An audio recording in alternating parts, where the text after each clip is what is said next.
Hi, everyone. Welcome to GEGUtah's April Meetup. So good to have you here. It is a fantastic April day, and we're just excited to be here to share all the really cool things that are happening with GEGUtah and to look at, well, there's some pun already happening there. Look at Looker Studio today. So to start off with, we've got everyone from GEGUtah's leadership here. We'll bring them in here in just a minute. Just a couple reminders, folks, and a couple announcements.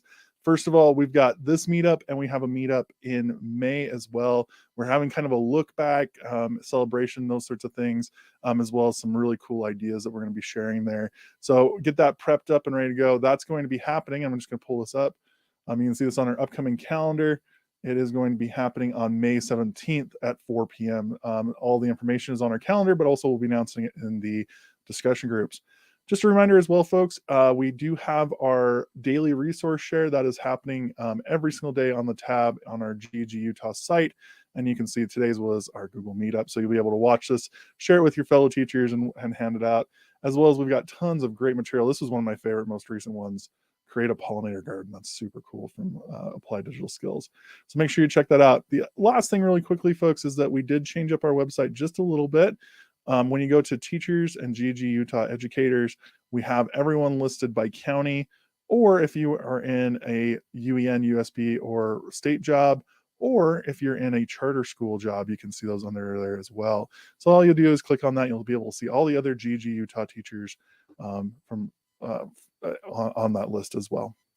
Well, we're talking today, and we're going to bring Ian here in just a minute and the rest of the team as we're working through Looker Studio. If you have any comments or if you have questions for Ian, you can go ahead and add those to the chat on YouTube just to the right there, and just say hi, let us know where you're from, but also you can ask questions of Ian because we're going to be looking at Looker Studio, which is an intense thing. So with that said, folks, we're excited to have you here. Let's bring everyone back in. Oh, wrong one. There we go. Boom and boom. How are we doing today, everyone? Great. Hi. Doing Cool. great. So first off, I've only used Looker Studio like twice. Ian, we know you're an expert on this. Deanna, do you use Looker Studio at all? No, I haven't. This is going to be fun. I'm excited. Yeah. So Ian, why don't you take it away and show us a little bit about how to use Looker Studio? All right. Thank you, Matt. I am excited to talk about this. I definitely am not an expert, though. I'm just, I mean, I've used it a few times. I have an idea of what it does, and that's hopefully what I'm going to try and communicate to you all today. So we're going to kind of go through this together. But before we get too far into that, I'm going to just kind of do an overview of what Looker Studio is, and kind of talk about that. So Looker Studio used to be called Google's Data Studio, which I think gives us a little better idea of what it does. So Looker Studio is a data visualization tool. So many of us use spreadsheets, and we know spreadsheets have a lot of data in them. But oftentimes we want to take that data and make it a little bit more accessible to our users. And so what we can do with Looker Studio is take data that's in a variety of sources. Today, we're going to use a spreadsheet, but we're going to take that data and we're going to kind of create a couple different visualizations to go with that data. So before we get any further, what we're going to need, we're going to jump into Looker Studio, which is the first link that we have here, lookerstudio.google.com. You can also just search for it and it'll pull up. So that's going to be the first thing. The second thing that we're going to need is a sample set of data. And thank you, Matt, for sharing this. This data is some popular restaurants here around Utah.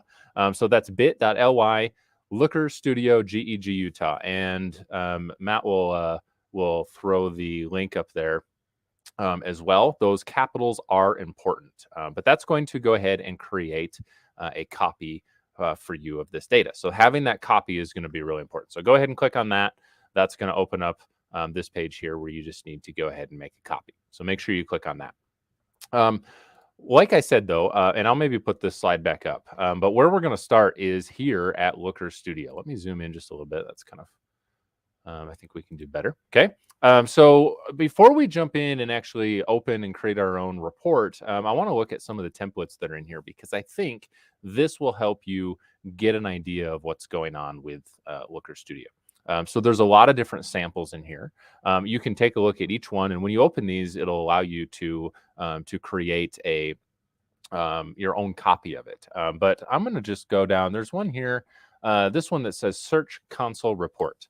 And so I'm just going to open that up. And this is just going to give me a sample of what Looker Studio can do. So already we're seeing lots of different graphs and tables. This gives us a kind of an idea of what can go on. But we're also seeing up at the top some other things that we can do here, like controls.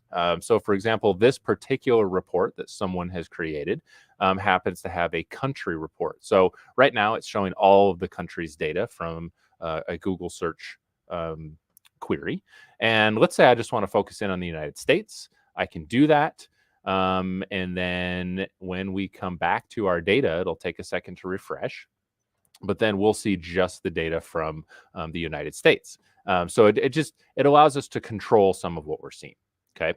So this is just one example. You could go back and explore through all those templates. There's a lot of different things in there. Some of them might even relate to things that you do. In this case, we're pulling in Google search data.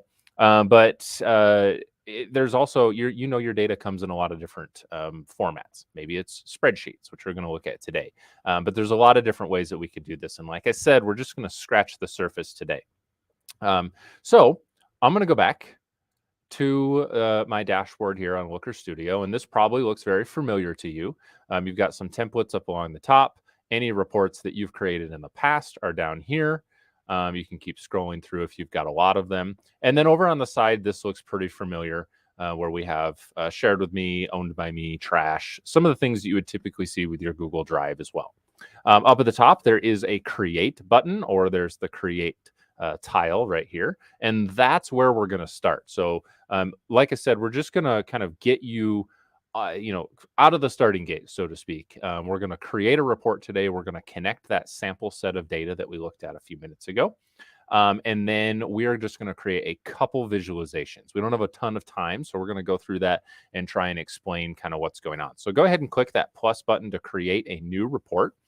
And that's going to bring up the opportunity here to connect to some data.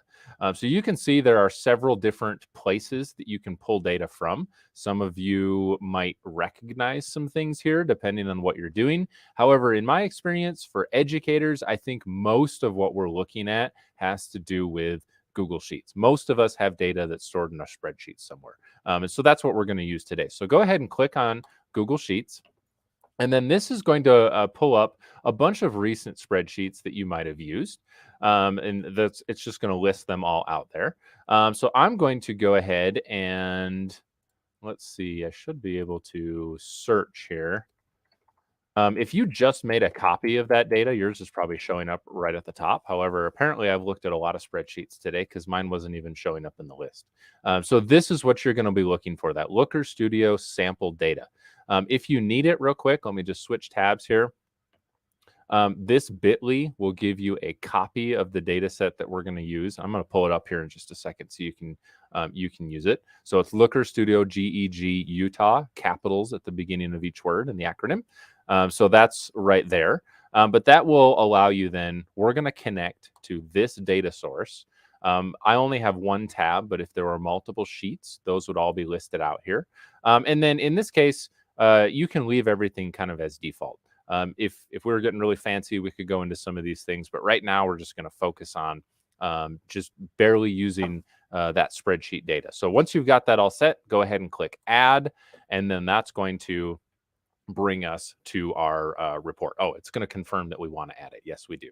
And then it will take us to our report. So before we go any further, and before I give you an overview of what we're seeing here, I'm going to quickly show you what our data set looks like. So like I said, thank you, Matt, for sharing this best restaurants in Utah data set. This came from a Google form. So in this case, we have headers along the top. We have the time that everything was submitted. We have the restaurant name, address. We've got the website.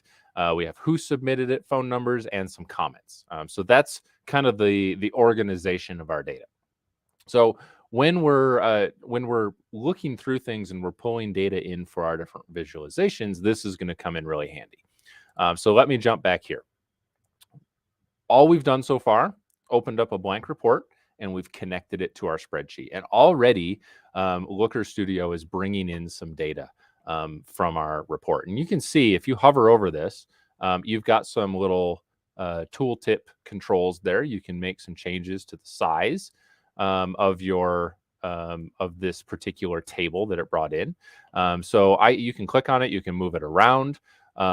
This is our workspace, though. This is where we're going to be creating our dashboard. Up at the top, you've got some things like adding different data, maybe adding multiple pages to your report. Today, we're going to be looking at adding charts and controls. Those will be the two main things that we do. And then you also have some design elements like adding images, maybe your logo, text boxes, some other things there as well. So that's kind of the layout that we have. And then over along the right-hand side, we have some information about the particular chart that we're looking at. That's in this section here. And then we also have our data and the different columns or fields that we have from our data here. So most of these are in green. Those are different types of fields. And then we also have, you'll see this one happens to be in blue. This is a record count, which is listed right there too. And we're gonna use those here in just a second. So first thing that I like to do when I'm showing people how to just get started with Looker Studio is to take a look at what's already being shown. So when we connected our data, it automatically just brought in some of the information. In this case, it's the restaurant name, and there's a record count. So over here, we can add to that though. So we know there's some other columns that came in with our data. For example, I know that we had a website.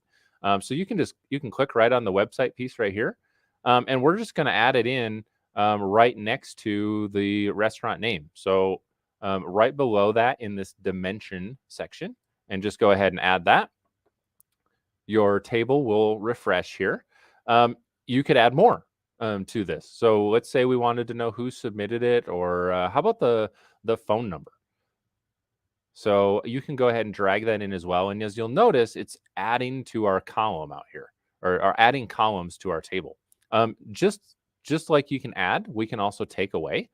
So for example, for me, every single form response here has a record count of 1, which makes sense. That just means that that form was filled out and the data came in one time. That's not really helpful for this particular set of data. So I'm going to go ahead and just take that off. If you hover over that one, record count down here, there's a little X. You can turn that off. And now we've got the name, the website, and the phone number for the restaurant. And you can see with these, you can play around with the design a little bit. We can make our entire table bigger. You can adjust the columns so that we can see those things just a little bit better. But you can kind of play around with that. Also, you'll notice with any sort of an element that you've added to your workspace, you have some style options. So by default, it just brings in very simple gray header, and my data is listed down here. But we can go ahead and we can change that. We can look at the colors. We could adjust the header row. We could adjust the text. Oh, that changed all the text. Let's try that again. Let's do black. Let's say that, oh, here we go. Table header. That's the one I wanted to change to white. All right, so now I've just kind of adjusted some things there. There's a lot of things that we could look at in here, but for sake of time, we're just going to kind of leave it as that right now. And so when you click off of it, you can always click right back on it and all of your details will show back up. But for right now, we're just going to kind of pause there with the table, and we're going to start showing a couple of the different things that we can add visualizations to go with the data.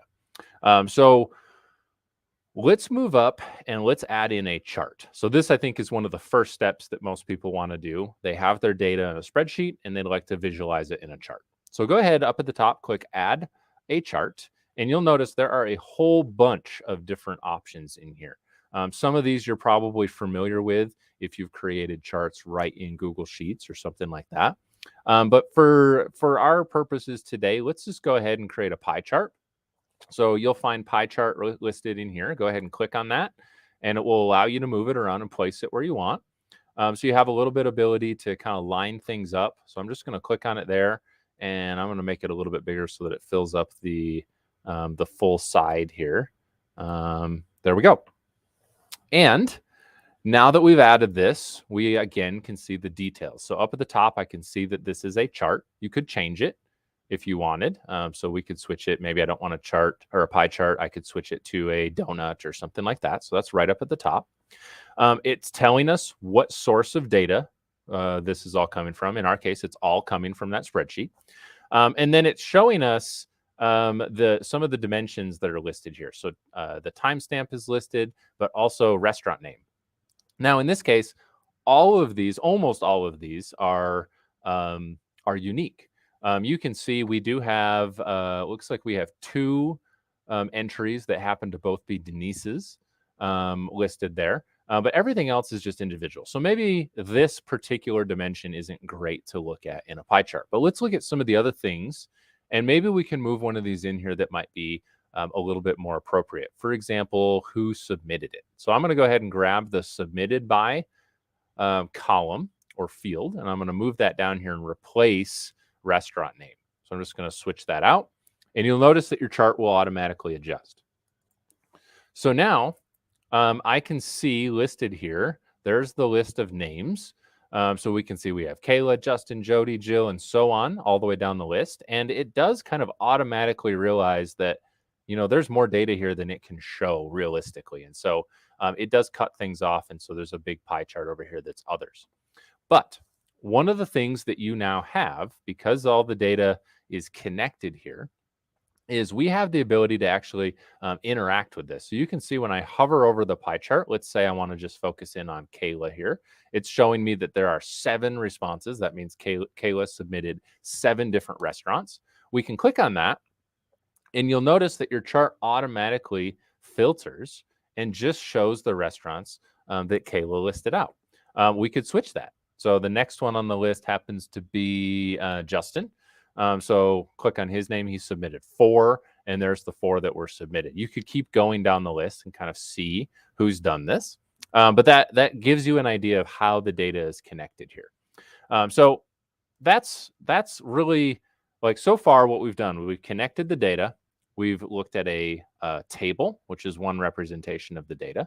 And then we've also looked at a pie chart.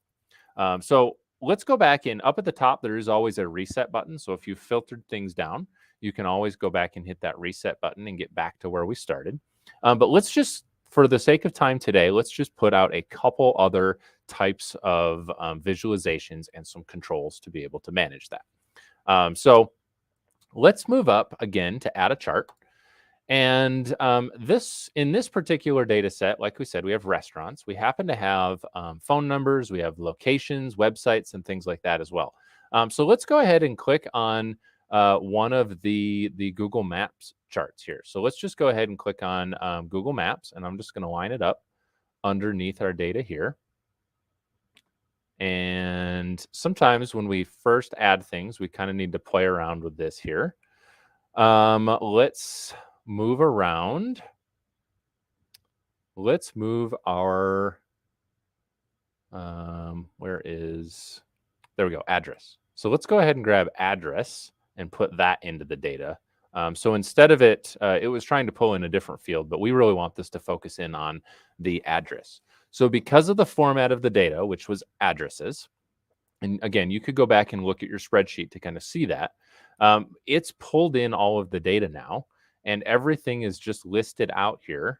It's kind of grouped, so you can see pretty clearly where the population centers here are in Utah, right along the Wasatch Front there. But we could zoom in and we could see, oh, I want to know what restaurants were submitted in the Salt Lake area. Maybe I'm going to be down there tomorrow, and I want to go take a look at some of the options that are in here. You can hover over those, and you can see it's showing you the address. Now, that's kind of helpful, but wouldn't it be nice if it didn't just show us the address, but maybe it showed us the name of the restaurant? Again, that's all handled over here in the setup. So tooltip is what we're seeing here. When you hover over this, that's showing us a tooltip. So let's go ahead and grab the name of the restaurant, and let's move that dimension, that field, over to our tooltip. So now when you hover over these, you should get the name of the restaurant. Now you could also change that. Maybe you didn't want to see the name. Maybe you wanted to see comments on the restaurant. You could move that in there. So you can kind of play around with some of these options and move things around here as well. You could also move some of these into these other spaces.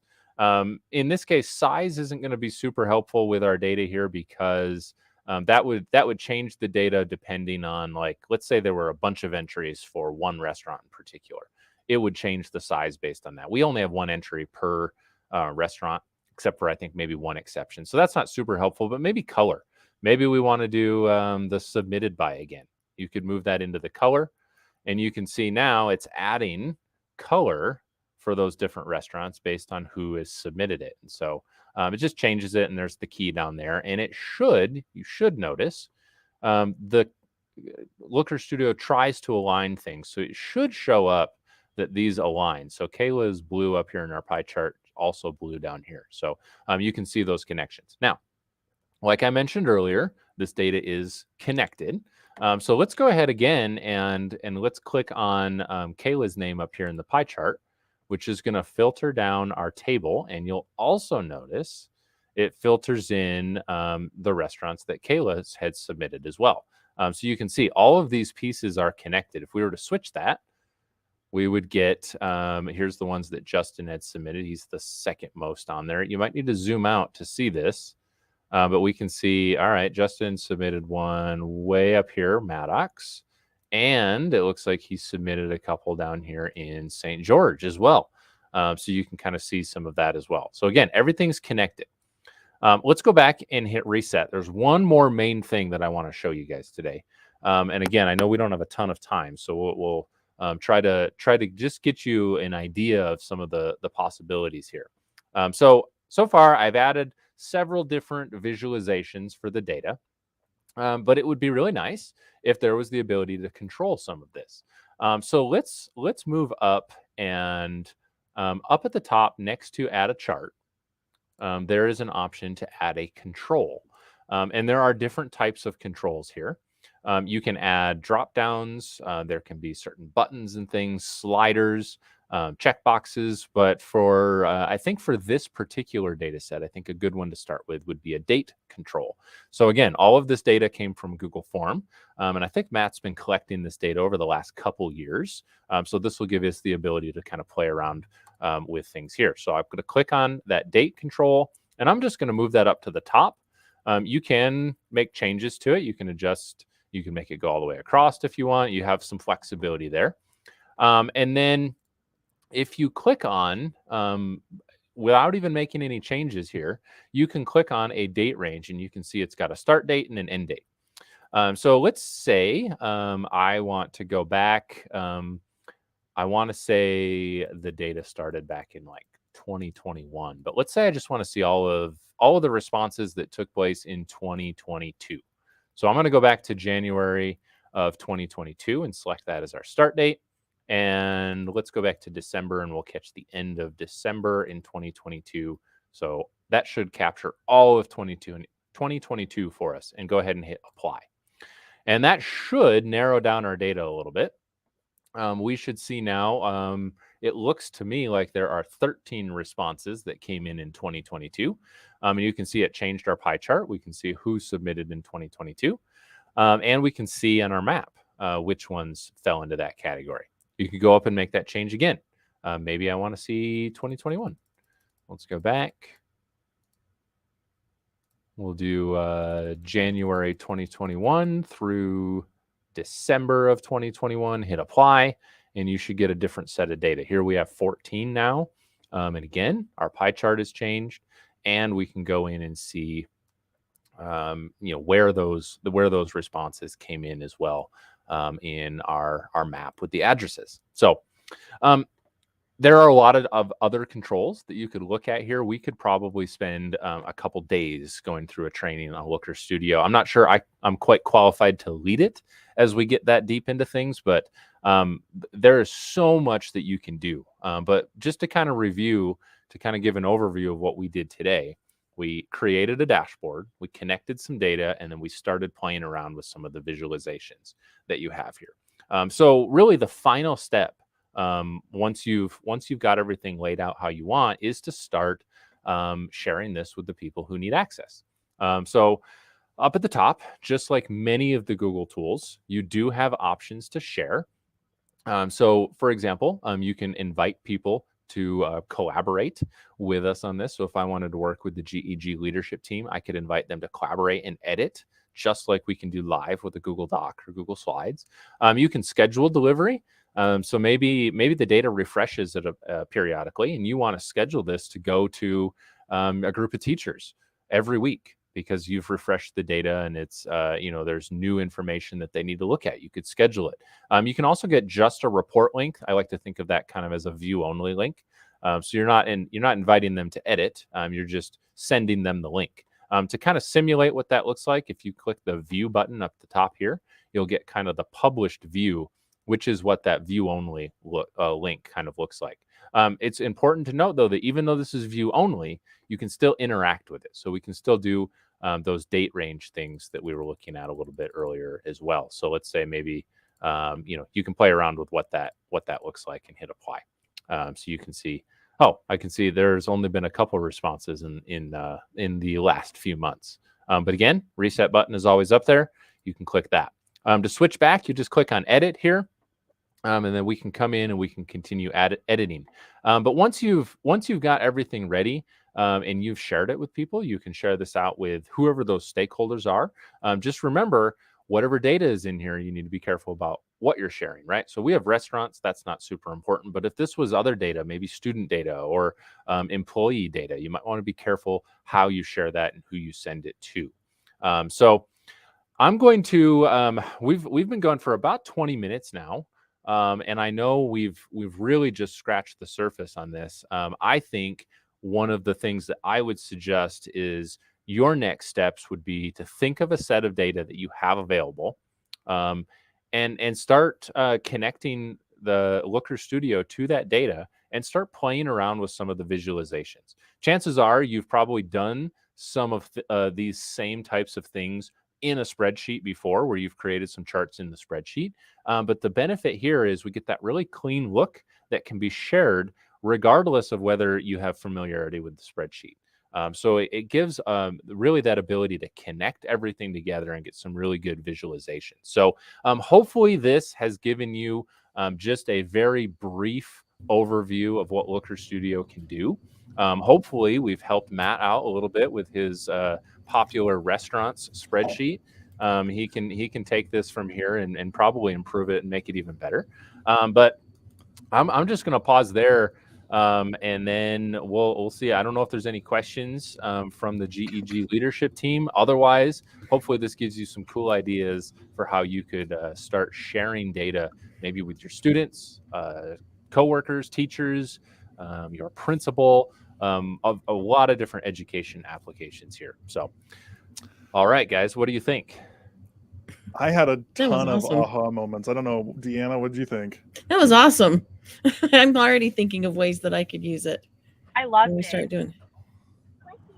Yeah, I'm thinking like country reports, county reports, like beginning of the year, like, hey, where's your dream vacation? Like getting to know you activities. I mean, and then just the student data side, like you said, Ian, like keeping it private, but being able to cross-reference scores and scores over time. I mean, there's just so many cool ways you can work it through. And we just brought in one spreadsheet today, but one of the other things that you can do is even blend different data sources together. So as long as there's something to match it up, like say an ID number or something like that, you can bring that data together and connect it between different spreadsheets or different data sources too. So lots of opportunities in the education world.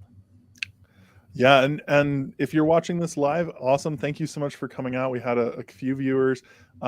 If you're not, feel free to reach out, check out the data sheet, use that as a practice point. We'll leave that up for a while, but then also feel free to share this with anyone else, because I was not aware of like three or four things that Ian, you brought up, and I was like, oh, this now just clicked of how to work this through. I had this problem last time I used it. So this is a fantastic starting point. So thank you. Yeah. All right. Awesome. Awesome, guys. All right, folks. Well, thank you for joining us again for our GEGUtah meetup this month. We have our next one on May 17th at 4 p.m. We'll be sharing that out on the group and on the website. And if you have any friends or any fellow teachers that need to learn more about data, definitely share this video with them and invite them to come on out to GEGUtah. But thank you so much, everyone, and we'll see you next time.